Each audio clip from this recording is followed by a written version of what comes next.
Alright, so let's say you want to visualize your finances. Right, so you go into one of these websites, we answer all the questions, and then they give you a pie chart in the end. And these pie charts are useful and all, but they don't really tell you that much about like the actual spending, in my opinion.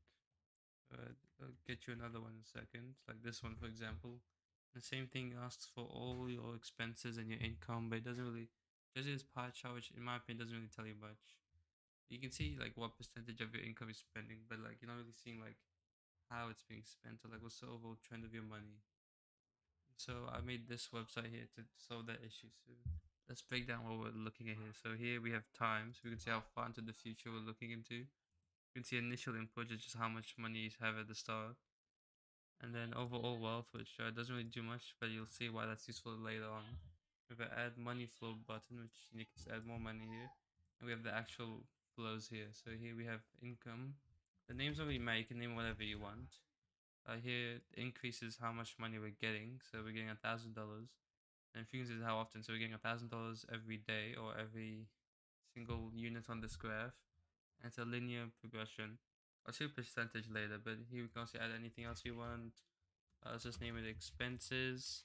And if you want an actual expense, you have to make a negative number. So let's say we're spending $1,000 every 5 days. So 1,000 there. You can see the gas a little shaky now. I'm gonna increase that to like a 10,000. Oh, that's straight down.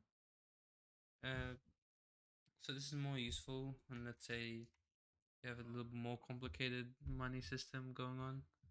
So here we have we have some incomes here, income and a side hustle, and we have many expenses here. Yeah, here we can see if you only look in like maybe let's the next week, this in the next 6 days, everything looks fine. We're going up, but then let's look in the next 10 days. Oh, we're down a little bit, but we're still not in debt yet. We only went down about $400 for the next 100 days, and oh, that's not looking that good. We're going down money. Over the next 1,000 days, and as you can see, that is straight down. And the graph looks a little bit jumpy. We can see overall it is straight down. And we can look at individual lines to see what is costing us so much money. So we can see this red graph is going down the most, which is rent. So the average person could look at this and they see it going down. So they switch to individuals to see what's taking all that money. You can see it's rent that is making us very poor. So let's see, we find a cheaper place that's $200. And then now let's look at the overall wealth graph. Oh, and we look went up now. You can see by, and this is even more useful. And let's say you're running a business, right? So let's say making $20,000 every day, you're running a very successful shop. Then if we look at the next 100 days, oh, that's down. If we look at the next 1,000 days, that is still down. You can do the same thing. Look at individual lines, see what's costing us so much money. You can see it's employee wages. So let's just say we cut our employees by half. Uh, and then let's see now. Now we're making money with this business. Another example we can see is here. We have expenses here. Let's see losing. Let's say for some reason you're losing $1,000 every single day, but you also invested $5,000, which increases 1% and compounds every single day.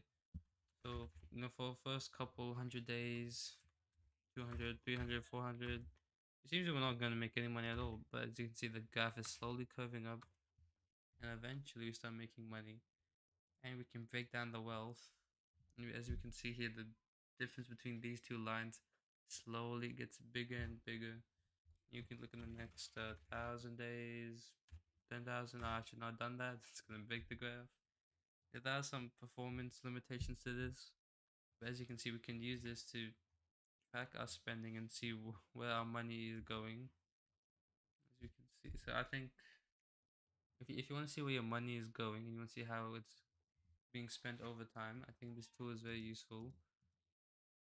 And I'll show you the code in a second.